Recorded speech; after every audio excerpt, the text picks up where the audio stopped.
The Piano Technicians Guild is an organization that is based in the United States. It comprises approximately about a third of the piano technicians in the US and Canada, and there may be several dozen in Europe and Asia and other places.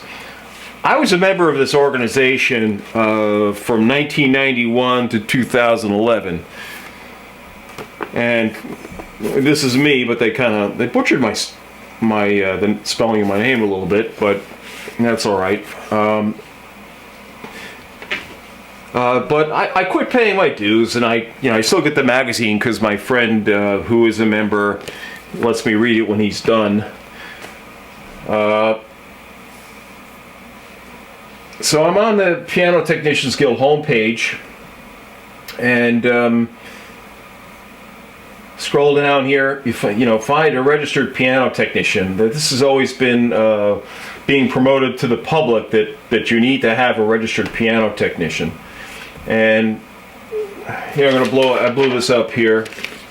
Find a registered piano technician. A registered piano technician has passed a series of rigorous examinations on the maintenance, repair, and tuning of pianos, and is allegedly the industry's proven seal of quality. What members of the Piano Technicians Guild are told is something that sounds much different than that. We are told that it's the baseline of competence, like when someone's able to pass the registered piano technician exams. And this is a pamphlet that we all get when we first join the organization, and the first paragraph, it says, the Piano Technicians Guild offers a set of 3 examinations that comprehensively and objectively define a minimum standard of acceptable knowledge and skills, qualifying an associate member to reclassification as a registered piano technician. So here we're looking at rigorous examinations and the industry's proven seal of quality, where here what we have is someone who meets the minimum standard of acceptable knowledge and skills. Now, if they promoted that to the public, would you call this person a minimum standard of acceptable knowledge and skills? Okay, you probably wouldn't, and nor would I. Okay, so let's break it down here. Okay, so we have find a registered piano. The registered piano technician has passed a series of rigorous examinations. Okay, let's push the pause button there. Rigorous. Okay, so I googled the word rigorous, and I get extremely thorough. Well, there's a lot of important things that aren't covered. We have, for example, we have 6 repairs out of possibly thousands. We have voicing is not covered. Voicing is very important. Restoration, rebuilding, that's not on these tests. Refinishing and player pianos, none of that stuff's on the test. So it's probably pretty meaningless if someone's a registered piano technician for those particular things. And let's go on. Rigorous examinations on maintenance. Okay, maintenance. We have the adjustments on the technical exam, and we have a few questions on humidity control in the general knowledge portion of the testing. Oh, here you go. We mentioned repair again. 6 repairs, possibly thousands of repairs. I mean, I know you can't test thousands of repairs, but there's 6 repairs. Tuning of pianos. Okay, so yes, they do cover tuning, but they require a very archaic method of tuning, which has been proven to be completely unnecessary and of no benefit to the customer. I'm going to elaborate more on that later.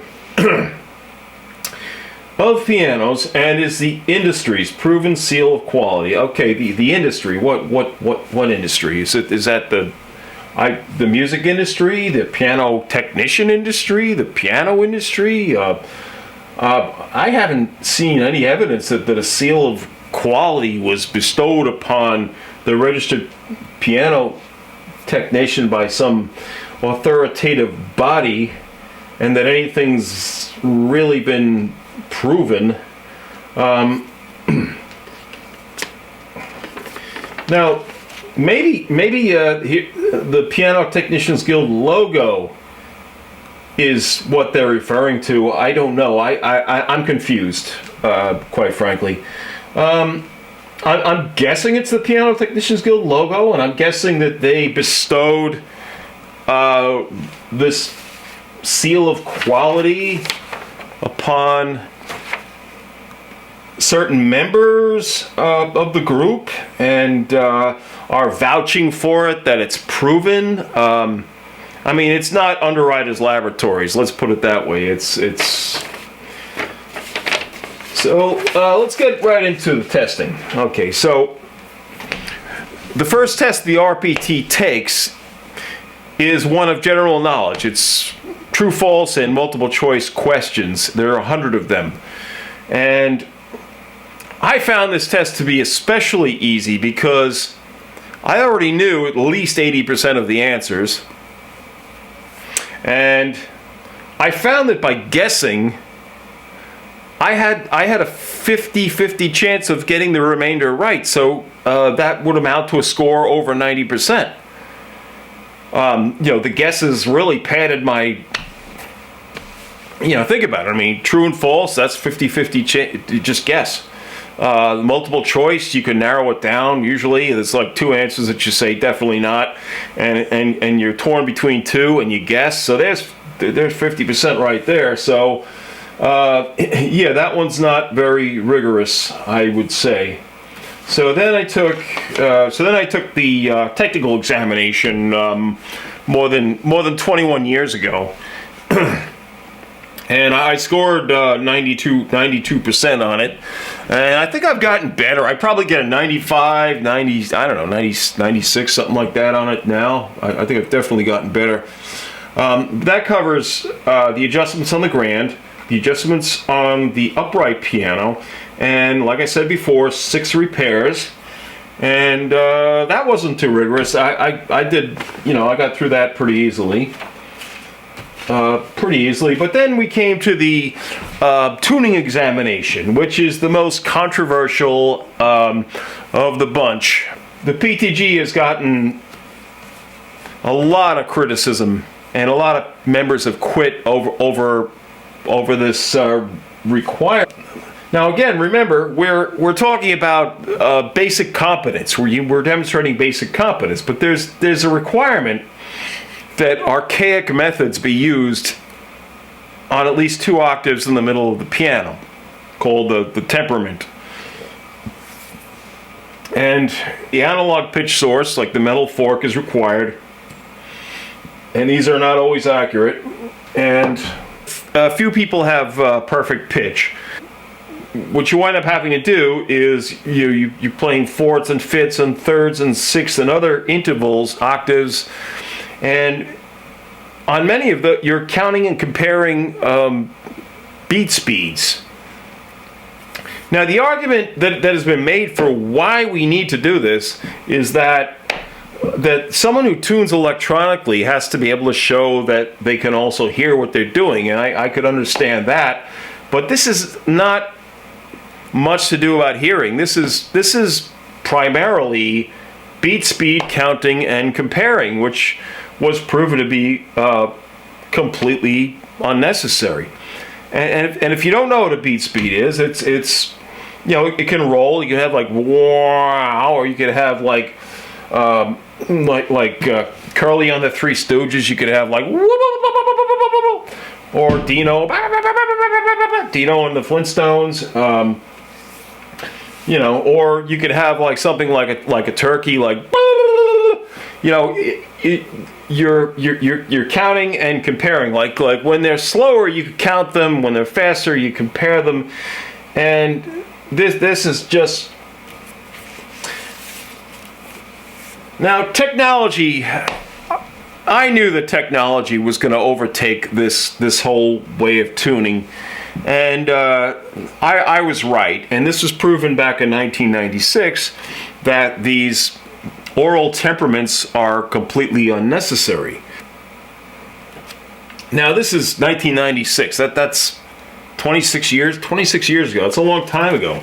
And the Piano Technicians Guild didn't get the memo, I guess. This demonstrates that a world-class elite piano tuning can be done without absolutely any knowledge of aural temperaments or beat speed counting.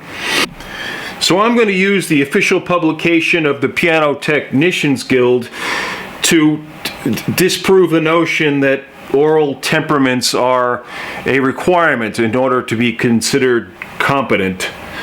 So this was the January 1997, and this is the official magazine of the organization.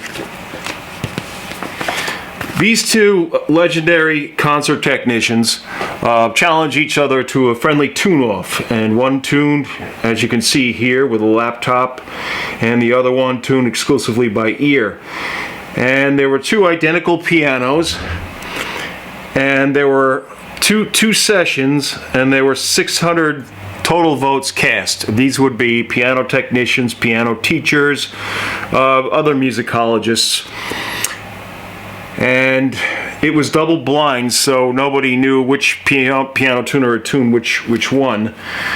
The end result was, this is the combined vote from both sessions, 46% to 36%, and the winner was the person who tuned with the electronic tuning device or the laptop. So this proves that it's possible to do a world-class elite piano tuning without knowing how to do beat speed counting and comparing with aural temperaments.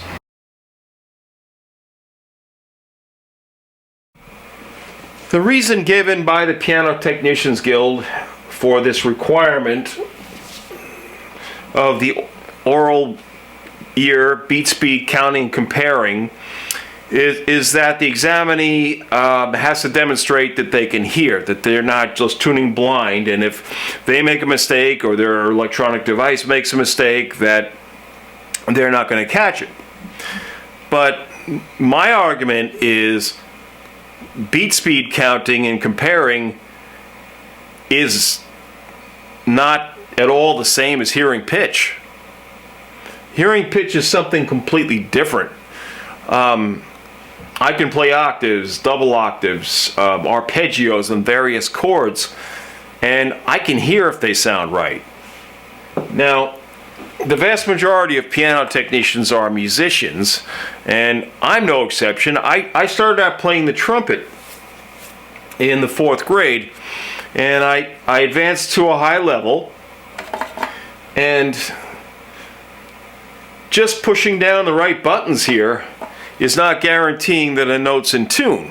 What I also have to do, I'm using my embouchure to bend the pitch sharp or flat to get this in tuneness. I can clip this tuning device onto the bell when I'm practicing this, and I can learn to hear. And there's also tuning slides. There's a main tuning slide, and also, you know, these over here, which really help with the most problematic notes. And this is true with other horns, like people who play string instruments. They tune their own instruments, so they can hear. I can hear. If something is significantly off, I can hear it and I can fix it.